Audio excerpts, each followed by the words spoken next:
Hello everyone, I welcome you back at the platform of mandarin academy. जैसा कि हमने आपसे कहा था कि हम जो आरपीएससी के जो इंटरव्यूज़ कंडक्ट करवाए जा रहे हैं और उस इंटरव्यूज़ में हम आपकी हेल्प करेंगे। मोरोवर जो हमारी आरएएस की वैकेंसी भी अपकमिंग ईयर की आने की पूरी संभावना बन रही है। तो यहाँ से आपको जो करंट अफेयर है अपने प्रीलिम्स के लिए, आपके मेंस एग्जामिनेशन के लिए और सबसे मोस्ट इम्पॉर्टेंट जो अभी इंटरव्यू की फेज़ चल रही है उन सब के लिए जिस प्रकार से क्वेश्चंस पूछे जा रहे हैं, आगे भी इसी प्रकार के ही क्वेश्चन पूछे जाएंगे। तो जो हमारे स्टूडेंट से जो हम बातचीत हो रही है उसके हिसाब से जो क्वेश्चंस आ रहे हैं उसी एस्पेक्ट में, उसी लाइन में हम करंट अफेयर्स को आगे कवर कर रहे हैं। और जो हमारी इंटरव्यू की सीरीज़ थी, एडिटोरियल डिस्कशन की सीरीज़ थी, उसी में जो आज के हमारे जो इम्पोर्टेंट इवेंट्स है, ये आपको द हिंदू एंड जो हमारा इंडियन एक्सप्रेस, ये जो इंग्लिश के न्यूज़पेपर्स हैं, काफ़ी जाने माने न्यूज़पेपर्स हैं, इन न्यूज़पेपर के अंदर से जो हमने टॉपिक्स पिक किए वो हम उसके ऊपर यहाँ पे डिटेल में डिस्कशन करेंगे और एक कोशिश करेंगे कि आपको ये चीज़ें समझ में आए। सबसे पहले आप जानते हैं कि यूपीएससी का सिविल सर्विसेज एग्जामिनेशन का जो लास्ट ईयर का रिजल्ट था वो डिक्लेयर हो चुका है। और सबसे अच्छी बात यह है कि इस बार जो टॉप 4 सीट्स है वो सिक्योर किए वो ऑल गर्ल्स हैं। तो ये जेंडर एक इगैलिटेरियन और जेंडर इक्वालिटी की तरफ हमारा एक नया कदम है। हालांकि टोटल नंबर्स हैं वो उसमें और इजाफे की ज़रूरत है, पर ये काफ़ी कमेंडेबल। दूसरा, आपको पता है कि गवर्नमेंट ऑफ इंडिया ने रिजर्व बैंक ऑफ इंडिया के माध्यम से 2000 के नोट्स थे, उनको अभी रिसेंटली इन्होंने उसको आरबीआई ने अपने पास वापस लेने की कोशिश की है। इसको इलीगल टेंडर है वो डिक्लेयर नहीं किया है, परंतु यहाँ पे एक कंट्रोवर्सी चली थी कि जब जो एक खाता धारक है जब वो अकाउंट में अपने 2000 रुपये के नोट जमा करवाने जा रहा था तब उससे उसकी आइडेंटिफिकेशन या आधार ये चीज़ें मांगी गई। तो उसको लेके एक क्लैरिटी आ चुकी है रिजर्व बैंक ऑफ इंडिया की तरफ से कि जिन लोगों का बैंक में खाता है उनको तो बिल्कुल भी इन चीज़ों की ज़रूरत नहीं है। तो उसको लेकर के ही देखा और कहीं जगह ये भी खबरें आई कि नोट्स रिप्लेसमेंट के लिए नोट्स अवेलेबल नहीं है। तो उन सभी भ्रांतियों को दूर किया गया है और मोरओवर ये कहा गया है कि इसको करीब करीब हमने एक 4 महीने की विंडो दी है। 4 मंथ्स हैं आपके पास, 4 मंथ्स में आप इन चीज़ों को आराम से कर सकते हैं। तो यहाँ पे जो 2000 रुपये का जो नोट को लेके ट्रांजैक्शन चल रहा है और ये किस प्रकार से साल 2016 के अंदर जो डीमोनेटाइजेशन आया था उससे किस प्रकार अलग है, तो ये एक चर्चा में चल रहा एडिटोरियल है जो हमने देखा।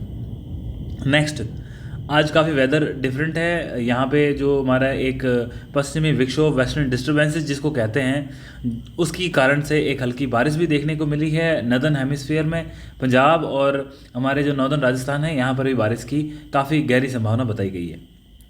नेक्स्ट, दूसरा, आपको पता है कि सेंसस हर 10 साल के अंदर एक बार कंडक्ट किया जाता है। तो यहाँ पे न्यूज़ ये है कि update NPR to enumerate self during next census. NPR क्या है? एनपीआर है आपका नेशनल पॉपुलेशन रजिस्टर, और सेंसस क्या है? जो आपका हमारा दशकीय जो हमारी ये जनगणना होती है उसे हम सेंसस कहते हैं। यहाँ न्यूज़ क्या है? सबसे पहले आप ये देखिए कि जो सेंसस होता है ये इसको हम हर 10 सालों में अंदर एक बार इसकी गणना होती है।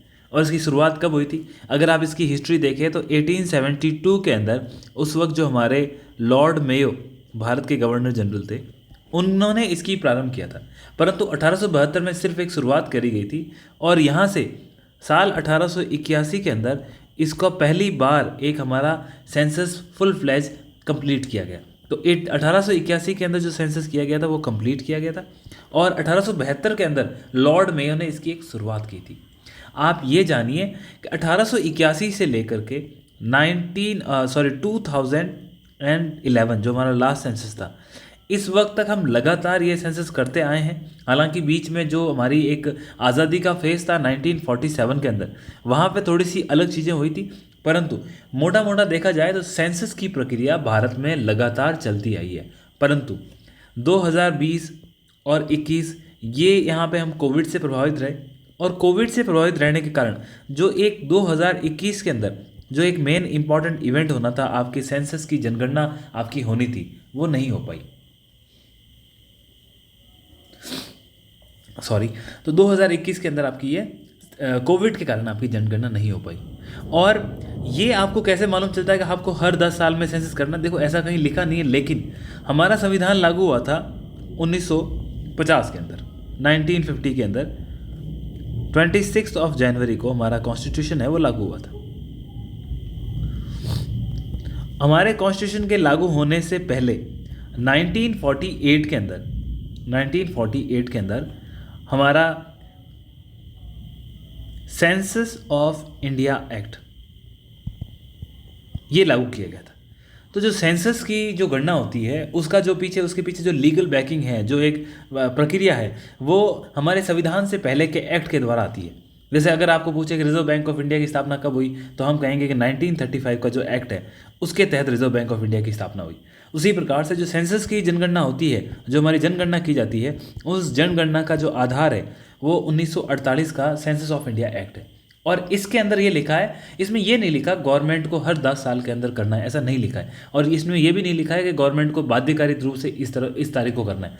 इसमें गवर्नमेंट को छूट दी गई, गवर्नमेंट अपने हिसाब से कर सकती है। हालांकि ये एक कंसेंसस थे, एक विचारधारा चली आ रही थी कि हर 10 साल के अंदर कर रहे थे। और कोविड जो था एक अनप्रेसिडेंटेड इवेंट था। तो इस कोविड के कारण क्या हुआ, इस अनप्रेसिडेंटेड इवेंट के कारण ही हमारी यहाँ पे जो सेंसस की जनगणना है वो प्रभावित हुई।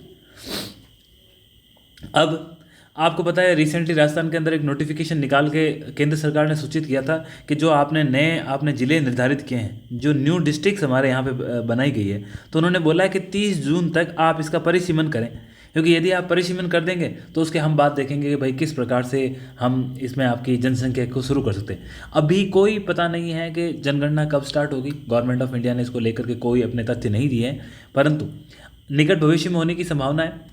लेकिन राजस्थान के लिए ये है कि 30 जून तक आपको अपने नए जिलों का परिसीमन करना है, उसके बाद ही राजस्थान के अंदर जनगणना शुरू हो सकती है। ये एक और चीज़ है, और इसकी तारीख तय नहीं की गई।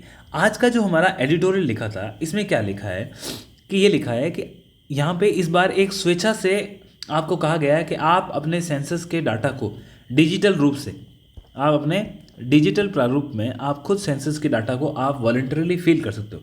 यदि आप खुद आपकी जनगणना के जो भी आंकड़े आप ऑनलाइन माध्यम से भरते हो, तो वहाँ पे आपको जो आपका नेशनल पॉपुलेशन रजिस्टर है, वो आपको NPR है, वो आपको सबसे पहले भरना होगा। ये इन्होंने बोला है कि जो व्यक्ति डिजिटल रूप से अपना सेंसस के आंकड़े खुद भरेंगे, उनको अपना जो नेशनल पॉपुलेशन रजिस्टर है NPR, जो हम आपको जानते हैं, जिसको लेके आसाम में, मणिपुर में कई जगहों पे इसकी मांग हो रही है और कई जगह आपने कई कंट्रोवर्सीज देखी, तो यही NPR को बोला गया कि आपको अपडेट करना है। हालांकि ये वॉलंटरी है, जो ऑनलाइन करेगा उसके लिए इनको नेशनल पॉपुलेशन रजिस्टर को ऑनलाइन फिल करना होगा। यदि आप NPR के बारे में जानना चाहते हैं तो मैं आपको बता दूं, NPR साल 2010 के अंदर सबसे पहले सरकार लेके आई थी और इसको 2015 के अंदर अपडेट किया गया था। तो 2015 के अंदर अपडेट होने के बाद लगभग भारत की जनसंख्या का 119 करोड़ जो हमारी जनसंख्या है वो इसके अंदर अपडेट है। लगभग 119 करोड़ लोगों के बारे में जो जानकारी है वो इस हमारी NPR के अंदर है। अब 2021 का जो हमारा हमने इसको पोस्टपोन किया है जो कोविड के कारण।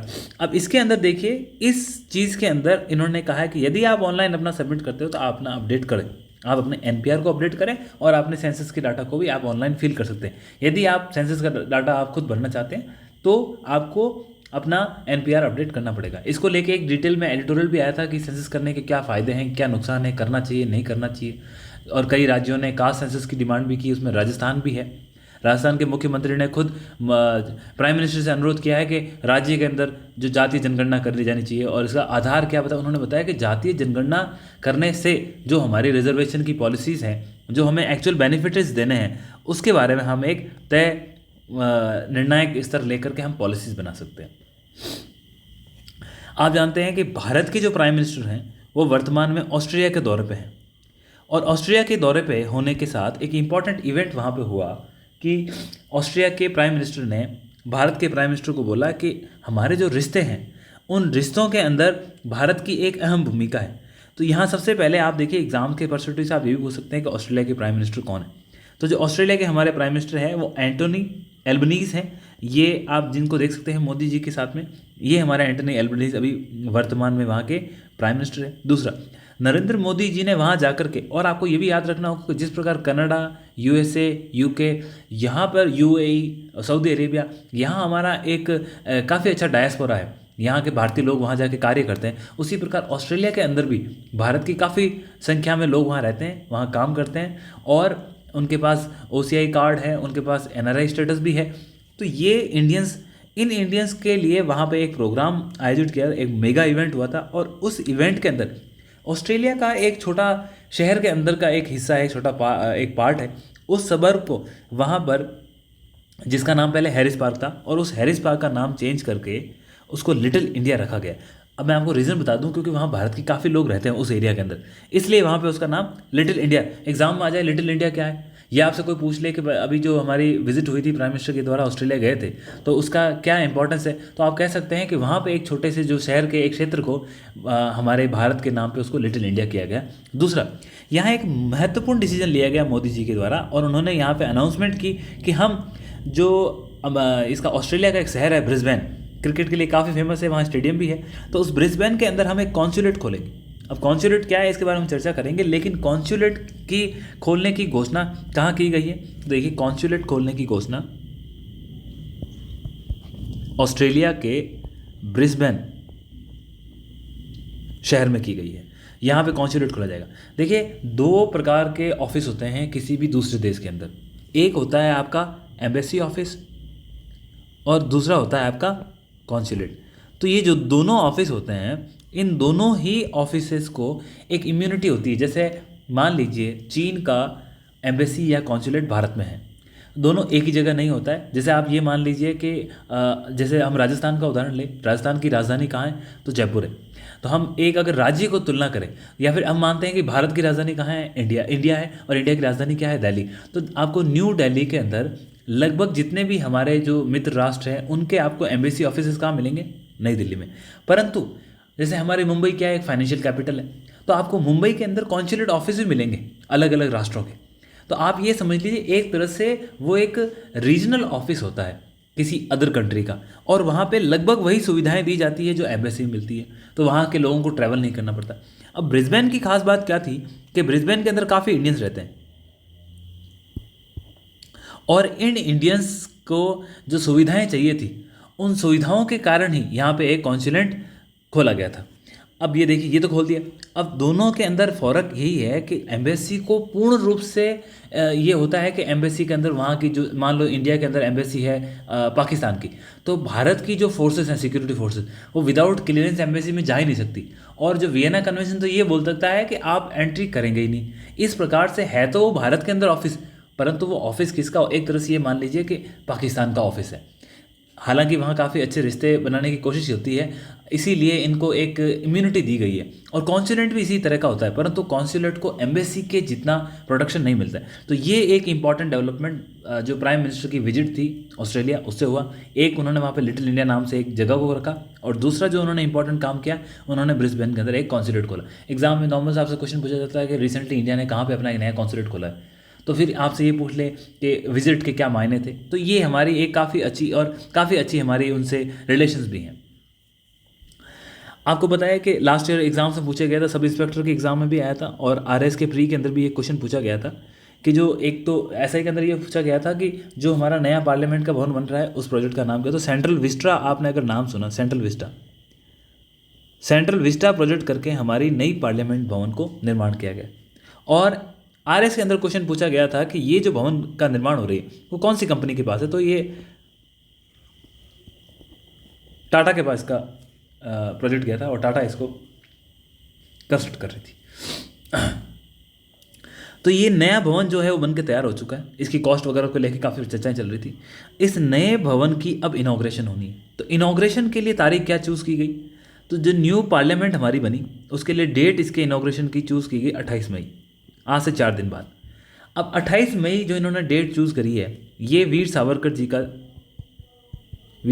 जी को याद किया जाता है इस दिन, इनकी जयंती के रूप में हम सेलिब्रेट करते हैं। तो एक तो इनकी जयंती के दिन ही आपने न्यू पार्लियामेंट का इनॉग्रेशन किया, इसको लेकर के क्वेश्चन उठे हैं। नंबर 2, हम जानते हैं कि हमारा आर्टिकल 79 क्या कहता है।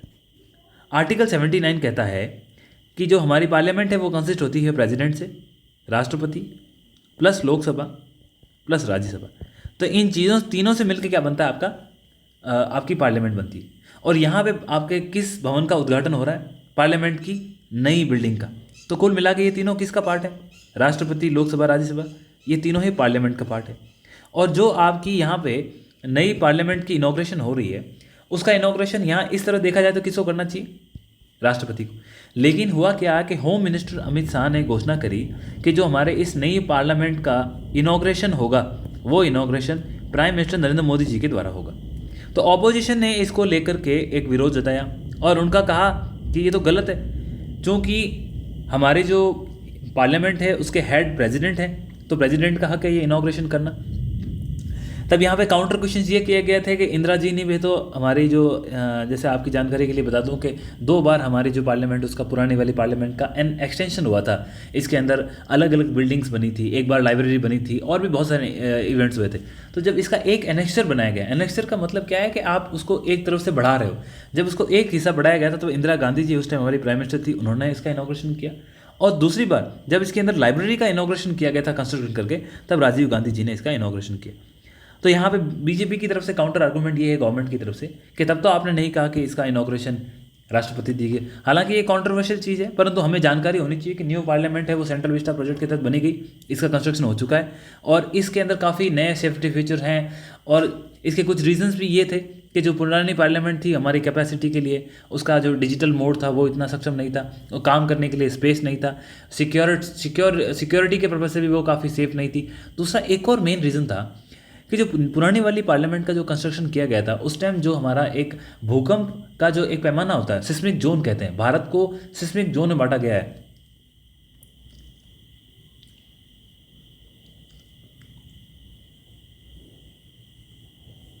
यदि हम इंडिया के मैप को देखें तो भारत को सिस्मिक अलग अलग सिस्मिक जोन में बांटा गया है। आप यहाँ जानते हैं यहाँ आपके हिमालय है, ये वाला क्षेत्र,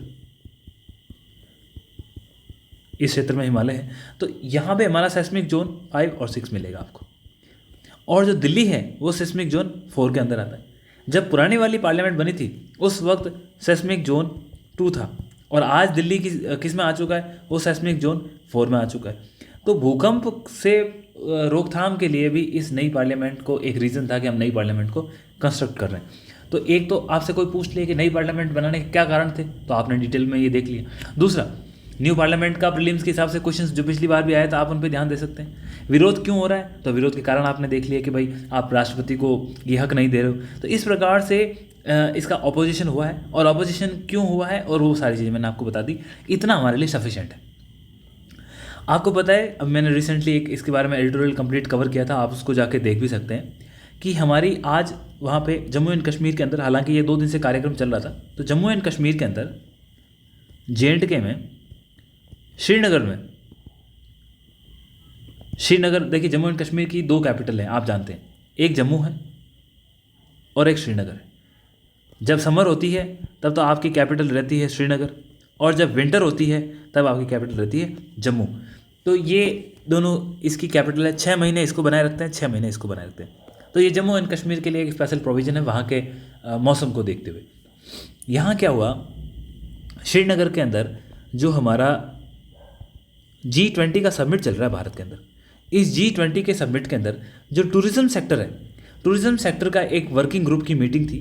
तो इसकी ऑलरेडी मीटिंग चल रही थी और इसकी जो तीसरी मीटिंग हुई वो हमने कहाँ ऑर्गेनाइज़ की, श्रीनगर के अंदर। शर्म कश्मीर हमारा वहाँ पे एक कन्वेंशन सेंटर है, तो हमने श्रीनगर के अंदर इसको वहाँ बैठक की। तो पहले तो जो G20 के अंदर कुछ मेंबर थे, जिसमें आप जानते हैं कि चाइना, उसने विरोध किया कि ये डिस्प्यूटेड टेरिटरी है, मैं यहाँ नहीं आऊँगा। तो हमने कहा कोई बात नहीं, भारत ने बोला अच्छी बात है, आप मत आइए, आपकी मर्जी। तो चाइना तो नहीं आया।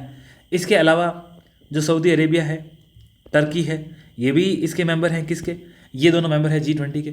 और इन्होंने कहा कि ये दोनों जो हमारी ऑर्गेनाइजेशन ऑफ इस्लामिक OIC के मेंबर्स हैं, तो इन लोगों ने अपने पाकिस्तान से जो लीनिएज है और जो इन्होंने कश्मीर को लेके हमेशा एक राग अलापा है कि भारत कश्मीर में ये कर रहा है, ह्यूमन राइट का वायलेशन कर रहा है, वहाँ पे उसकी फोर्स की डिप्लॉयमेंट है, तो इन सारी चीज़ों के कारण इन्होंने बोला कि हम भी इसमें पार्टिसिपेट नहीं करेंगे। तो इन्होंने पार्टिसिपेट नहीं किया, परंतु फिर भी 17 देशों ने इस पर पार्टिसिपेट किया। तो ये जो वहाँ पे हमारा समिट हुआ, इस समिट के अंदर आप जानते हैं जम्मू एंड कश्मीर के अंदर इसको हमने यूनियन टेरिटरी बना दी। और जब यूनियन टेरिटरी है तो वहाँ आपको कौन मिलेगा, वहाँ पे आपको केंद्र सरकार की तरफ से इनका नॉमिनेशन होता है। तो जम्मू एंड कश्मीर में हमारे लेफ्टिनेंट गवर्नर हैं, और जो हमारे जम्मू एंड कश्मीर के लेफ्टिनेंट कौन है, मनोज सिन्हा साहब, जिनको आप देख सकते हैं। तो मनोज सिन्हा साहब ने वहाँ जो मीटिंग्स हुई, उस मीटिंग्स में टेररिज्म का विवाद उठाया और इन्होंने पाकिस्तान को इसके लिए जिम्मेदार ठहराया। तो आप ये देख लीजिए, नंबर 1 बात हमारे लिए इंपॉर्टेंट क्या है, जम्मू एंड कश्मीर के अंदर G20 की टूरिज़्म को लेकर के मीटिंग हुई थी। कहाँ ऑर्गेनाइज़ की गई? श्रीनगर के अंदर। कौन पार्टिसिपेट नहीं किया इसमें? G20 मेंबर्स में देखा जाए चाइना, उसके बाद आपका सऊदी अरेबिया और टर्की, इन्होंने इसमें पार्टिसिपेट नहीं किया। पार्टिसिपेट क्यों नहीं किया? चाइना ने बोला डिस्प्यूटेड टेरिटरी है, ये एक विवादग्रस्त स्थान है। और सऊदी अरेबिया और टर्की ने क्यों किया?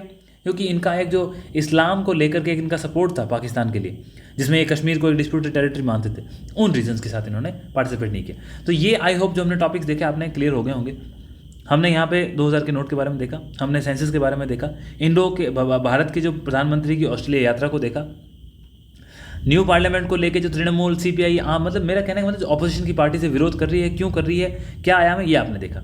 उसके बाद जो हमारे जम्मू कश्मीर में मीटिंग हुई, उसको लेकर के जो विवाद चल रहे हैं वो आपने देखे। नेक्स्ट है यहाँ पे जो हमारे होम मिनिस्टर हैं अमित शाह जी, उन्होंने कहा है कि establish links with 168 unconnected border villages. ये क्या कहना चाहते हैं? देखिए, होम मिनिस्टर अमित शाह हैं और होम मिनिस्ट्री का एक काम होता है कि जो हमारी आंतरिक सुरक्षा है, आंतरिक सुरक्षा, उसकी जिम्मेदारी इनकी होती है। तो आंतरिक सुरक्षा की जिम्मेदारी किसकी? होम मिनिस्ट्री की। तो होम मिनिस्ट्री अभी बीच में फरवरी महीने के अंदर ये लोग एक प्रोग्राम लेके आए थे, उस प्रोग्राम का नाम था वाइब्रेंट विलेज।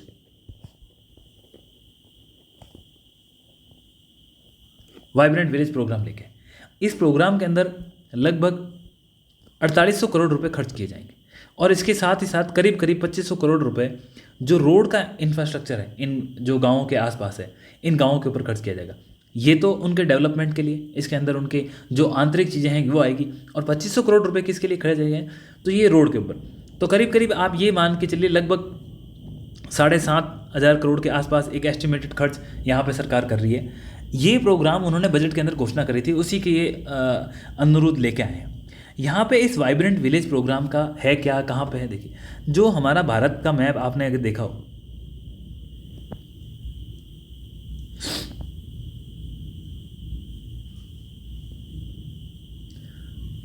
तो इस प्रकार हम केवल नॉर्दर्न सेक्टर देखेंगे। भारत में सबसे पहले यहाँ लद्दाख है, फिर यहाँ पे आपका हिमाचल प्रदेश पड़ता है, फिर उत्तराखंड है, उत्तराखंड के बाद आपको यहाँ सिक्किम मिलेगा, सिक्किम के बाद आपको यहाँ पे अरुणाचल प्रदेश मिलेगा, और अरुणाचल प्रदेश से पहले हाँ सिक्किम आ चुका है।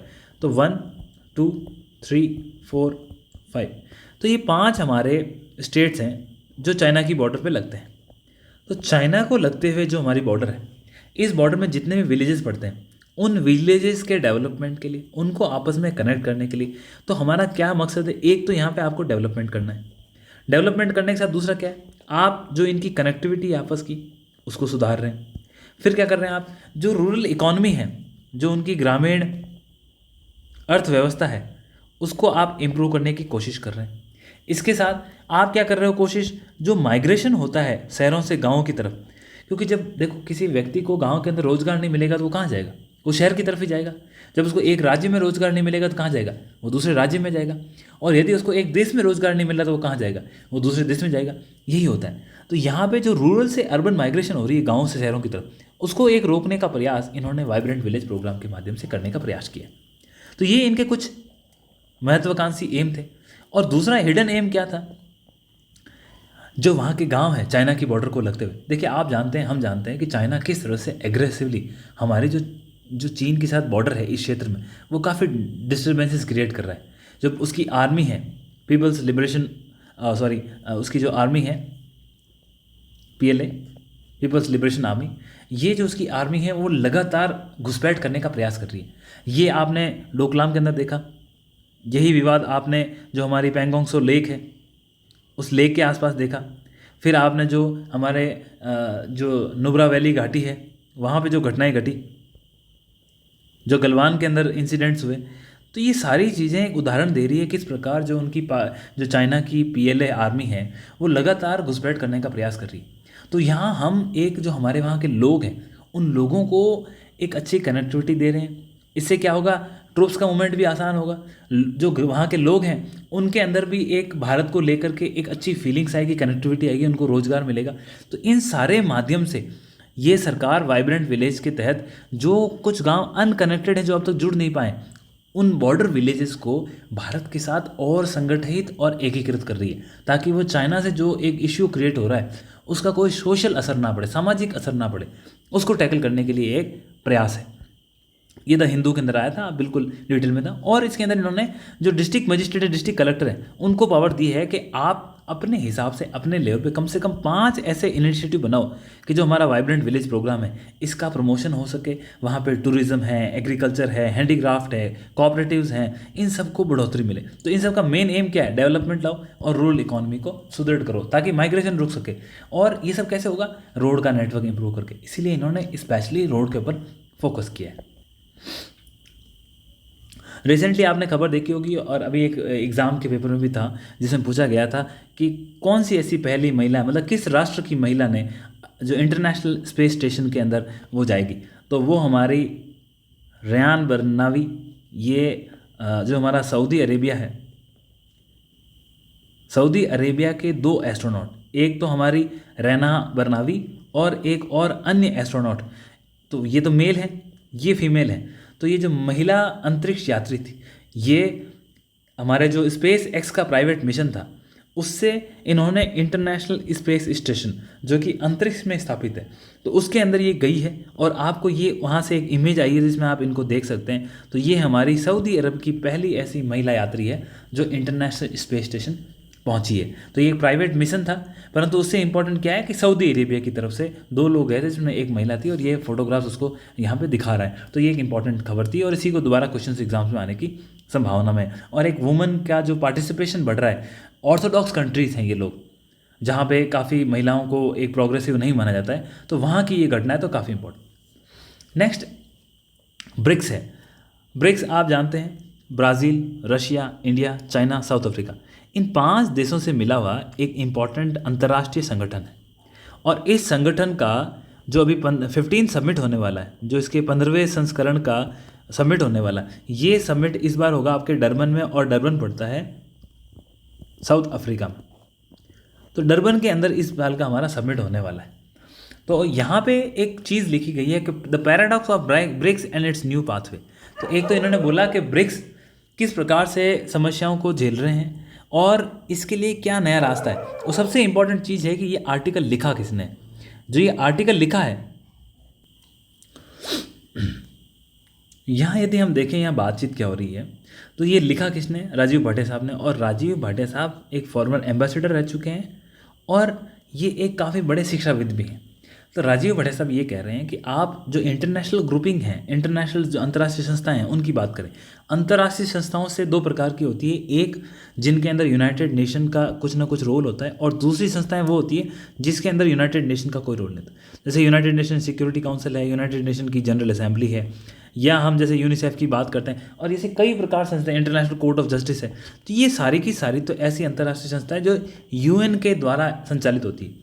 दूसरी संस्थाओं की यदि बात करें या ग्रुपिंग्स की बात करें, जैसे हमारा नॉन अलाइन मूवमेंट था, एक ग्रुप 77 था, यहाँ पे सार्क की बात थी, south Asian association for regional countries. इसके बाद आप यहाँ पे ब्रिक्स की बात कर सकते हैं। एक हमारा इब्सा है, इंडिया, ब्राज़ील, साउथ अफ्रीका। इसी प्रकार से G7 है, G8 था पहले जिसमें से रशिया को निकाल दिया गया, फिर आपका G20 है। तो ऐसी कई ग्रुपिंग्स हैं। यहाँ पे डिस्कशन क्या हो रहा है कि जो संस्थाएं आती है और चली जाती है, लेकिन कई ना कई बार इनका रिलेवेंस रहता है। जैसे नॉन अलाइन मूवमेंट और G77, ये ऐसी ग्रुपिंग्स थी जब हमारे यहाँ पे कोल्ड वॉर चल रहा था, विश्व युद्ध, शीत युद्ध चल रहे थे। तो शीत युद्ध के अंदर इनकी काफ़ी रिलेवेंस थी। समय के साथ इनकी रिलेवेंस ख़त्म हो गई, तो आज भी ये संस्थाएँ अस्तित्व में हैं, इनके जो सचिवालय हैं वो चलते हैं, परंतु इन संस्थाओं का रिलेवेंस इतना नहीं रहा। सार्क की बात करते हैं कि जब से भारत और पाकिस्तान के बीच में आपस में मनमुटाव हुआ, तो 2014 के बाद से लगभग सार्क है वो भी कोई कार्य नहीं कर रहा, लेकिन इसका सचिवालय वो आज भी काठमांडू में काम कर रहा है। फिर ब्रिक्स की बात कर रहे हैं, ये एक अलग ही चीज़ है, इसके बारे में हम डिस्कस करेंगे। उसके बाद इंडिया, ब्राज़ील, साउथ अफ्रीका है, तो यही कई बार मिलते हैं, कई बार नहीं मिलते हैं। G7 आपने देखा किस प्रकार से ये यूनिलैटरली यूक्रेन को सपोर्ट कर रहे हैं। G8 में से आपने रशिया को बाहर निकाल दिया, तो उसकी रिलेवेंस ख़त्म हो गई। और G20 की मीटिंग अभी हमारे भारत के अंदर प्रेसिडेंसी चल रही है। तो आप यहाँ इसका भी ध्रुवीकरण हो रखा है, एक तरफ रशिया और चाइना है, बाकी वेस्टर्न कंट्रीज एक तरफ है। तो ये जो अंतर्राष्ट्रीय संस्थाएं हैं, जो ये ग्रुपिंग्स हैं, तो यहाँ पे राजीव भाटिया साहब इन्हीं बातों को बोल रहे हैं कि आप ये देखो इनकी रिलेवेंस जाती और आती रहती। यहाँ इन्होंने ब्रिक्स को चूज़ किया और कहा ब्रिक्स एक अलग ही चीज़ है। यदि आप ब्रिक्स की थोड़ी सी हिस्ट्री देखें, मैं पहले हिस्ट्री बता दूं कि साल 2006 के अंदर जो रशिया के अंदर इसको क्रिएट करने के लिए बातचीत हुई।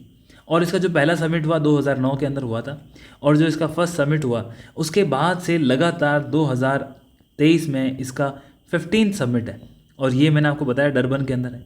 तो ये देखिए 2009 से 2023 तक इसके लगातार समिट चलते ही आ रहे हैं।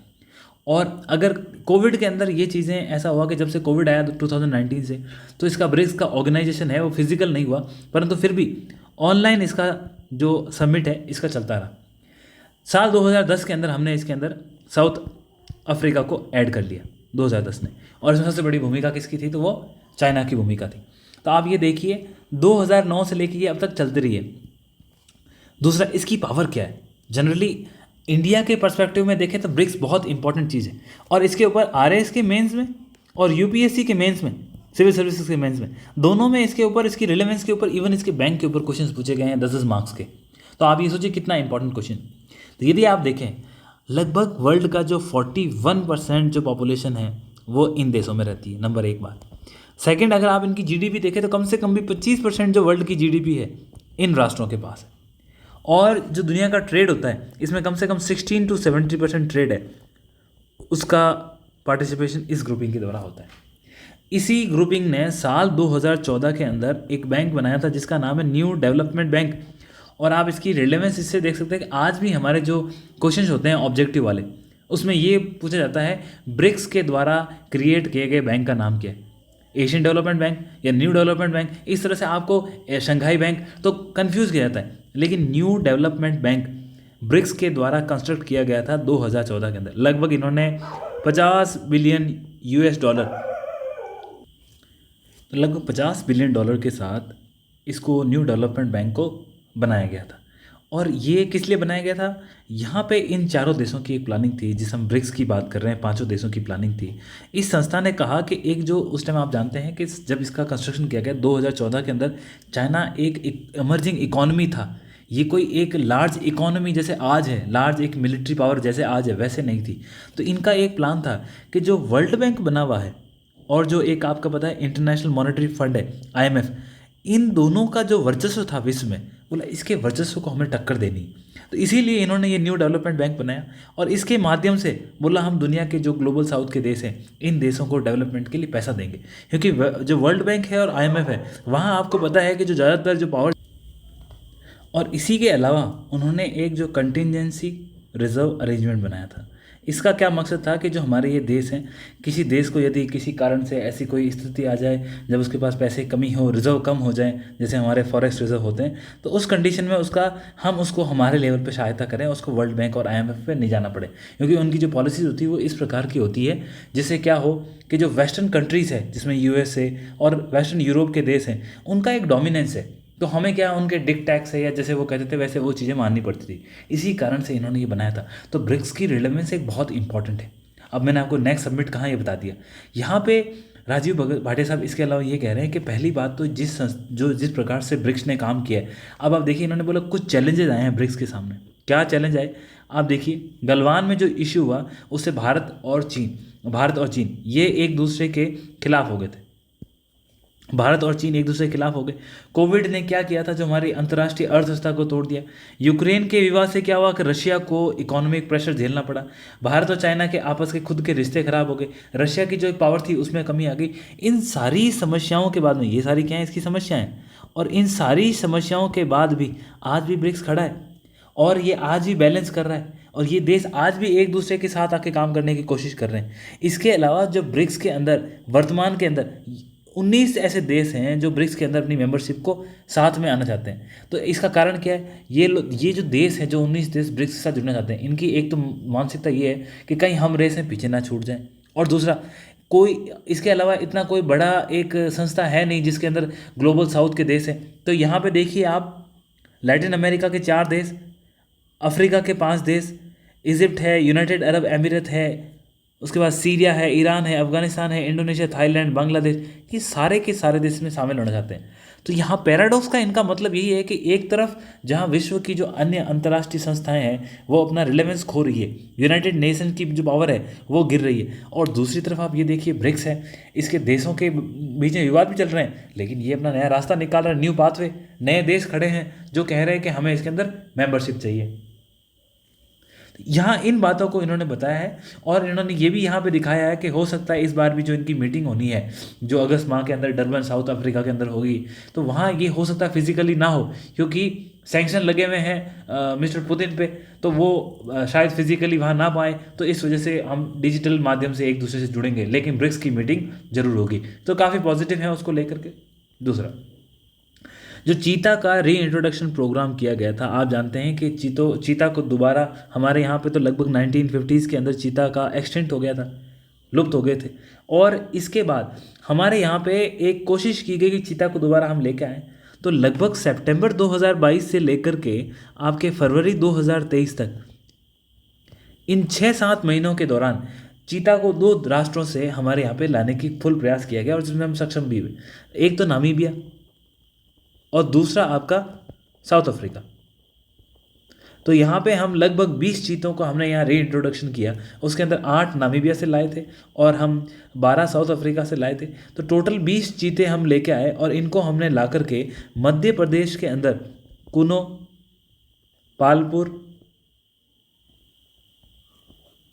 जो हमारी नेशनल वाइल्ड लाइफ सेंचुरी है, वहाँ पे हमने इनको ला करके शिफ्ट किया, क्योंकि यहाँ का जो हैबिटाट था, जो अफ्रीका का हैबिटाट है, उससे काफ़ी मिलता जुलता है। अब चर्चाएं ये भी चल रही है कि जो हमारा वेस्टर्न सेक्टर है, इसके अंदर यहाँ से राजस्थान में भी इनको इंट्रोड्यूस किया जाए मध्य प्रदेश से। तो आप ये समझ लीजिए हमने इनको इंट्रोड्यूस कर दिया, परंतु अब क्या हो रहा है, इन 20 चीतों में से 3 चीतों की डेथ हो चुकी है और पीछे बचे हैं 17। हालांकि जब आप इस तरह से इनका री इंट्रोडक्शन प्रोग्राम होता है तो ऐसी चीज़ें देखने को मिलती है कि ऐसा नहीं है, और इनकी जो सर्वाइवल रेट है बड़ी कम होती है, परंतु अब इसकी पूरी तो जो एक इसकी जो हम इसका निष्कर्ष निकालेंगे उसके लिए तो हमें 3 से 4 साल का समय चाहिए। तो 3 से 4 साल में यदि इनका ऐसा मानना है कि यदि 4 चीते भी बच जाते हैं पीछे 20 में से, इसका मतलब हम हमारे मिशन में सक्सेसफुल थे। ये देखिए जो साइंटिफिक स्टडीज़ होती है उसके आधार पे ये डिसीजन लिए जाते हैं, परंतु यहाँ पे जो एक और कब है, मतलब कि एक चीता ऐसा था, वो जो छोटे छोटे बच्चे थे उनमें से एक 2 महीने का जो कमज़ोर बच्चा था उसकी यहाँ पे डेथ हुई, जिसका नाम ज्वाला था। तो यहाँ पे ये दिखाया गया है कि ये चौथी डेथ है इन चीतों की, जब से प्राइम मिनिस्टर जी ने इनको छोड़ा था पिंजरों में, तो और वहाँ पे जो कुनो पालपुर वाइल्ड लाइफ सेंचुरी में छोड़ने के बाद ये काफ़ी फेमस न्यूज़ है जो ट्रांजिशन में चल रही है, तो हमें भी इसके बारे में इसकी चीज़ की जानकारी होनी चाहिए। ये हमारा नेक्स्ट एडिटोरियल का टॉपिक था। दूसरा, जो तेलंगाना और आंध्र प्रदेश के बीच में आप जानते हैं कि इनकी जो सबसे मुख्य एक नदी है वो कृष्णा नदी है। कृष्णा नदी और गोदावरी, ये 2 के बेसिन हैं आंध्र प्रदेश में, परंतु यहाँ पे कृष्णा का जो पानी का विभाजन है उसको लेकर के इन राज्यों के बीच में डिस्प्यूट चल रहा है। आप जानते हैं कि आंध्र प्रदेश से तेलंगाना का जो विभाजन हुआ था साल 2014 के अंदर, हम आंध्र प्रदेश रीऑर्गेनाइजेशन एक्ट लेके आए थे और उस एक्ट के तहत हुआ था, और उसके अंदर पानी को जो वितरण करना था उसको लेकर के कोई प्रावधान नहीं था। तो अब उसी को लेकर के इन दोनों ही राज्यों के बीच में एक विवाद की स्थिति चल रही।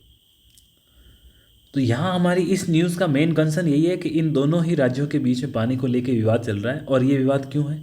ये विवाद जो इनका है वो जो इनकी कावेरी और कृष्णा इन नदियों के विभाजन को लेकर के है, और यही इस डिस्प्यूट अभी तक सॉल्व नहीं हुआ है। जब इनका स्टेट का क्रिएशन किया गया था तभी ये डिस्प्यूट इसका इसमें था नहीं। तो अब दोनों ही राज्य, इन्होंने जल मंत्रालय को अप्रोच किया, और जल मंत्रालय के द्वारा हालांकि 2 इसके लिए अलग अलग कमेटियां बैठी गई, लेकिन उन कमेटियों से कोई भी निष्कर्ष अभी तक निकला नहीं है। तो तेलंगाना ये कहता है कि जो हमारा दोनों को राज्यों का विभाजन हुआ है, और चूंकि हमें एक ड्राउट प्रॉन एरिया के रहने वाले हैं, तो लगभग हमें 70% पानी है जो हमें मिलना चाहिए। परंतु हो क्या रहा है, हमें कितना दिया जा रहा है? तो उनका ये कहना है कि हमें तो लगभग, इनका जो पहले विभाजन हुआ था 66 और 34% के आधार पर हुआ था, जिसमें तेलंगाना को 36 और आंध्र प्रदेश को 66% पानी का डिस्ट्रीब्यूशन होगा। तो यहाँ भी ये कह रहे हैं कि हमें मिलना 70% चाहिए, पर कम से कम हमें 50% तो दो, और जब तक आप हमें हाफ वाटर नहीं दोगे तब तक ये इश्यू चलता रहेगा।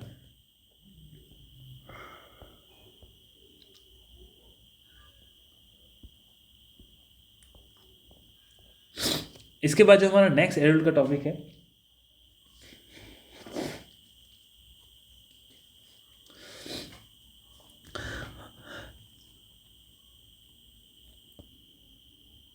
जो नेक्स्ट हमारा टॉपिक है वो यूरोपियन यूनियन ने एक carbon border adjustment mechanism, carbon border adjustment mechanism, ये एक बिल या ये मनी, ये एक नियम उनके वहाँ से यूरोपियन यूनियन ने इसको पारित किया है। इस नियम के माध्यम से वो कर क्या रहे हैं, इससे होगा क्या, इससे ट्रेड प्रभावित होगा, परंतु आखिर ये है क्या, इसको समझने का हम प्रयास करेंगे। तो ये जो इन्होंने कार्बन बॉर्डर एडजस्टमेंट मैकेनिज्म, इसको जो इन्होंने एक्ट को पारित किया है, ये कहता है कि यदि कोई यूरोप में बनाने वाली कंपनी या कोई मैन्युफैक्चरर है, वो अपने यहाँ से किसी ऐसे देश में अपना प्लांट लगाती है, जैसे इन्होंने प्लांट एस्टेब्लिश कर लिया और ये मान लीजिए उन्होंने इंडिया में कर लिया, फॉर एग्जांपल हम मानते हैं इंडिया में, और इंडिया के अंदर जो कार्बन को लेकर के जो नियम है वो थोड़े से हो सकता है कि यूरोपियन यूनियन की तुलना में हल्के हो। तो यहाँ पे कार्बन को लेकर नियम कैसे हल्के और यहाँ क्या है भारी।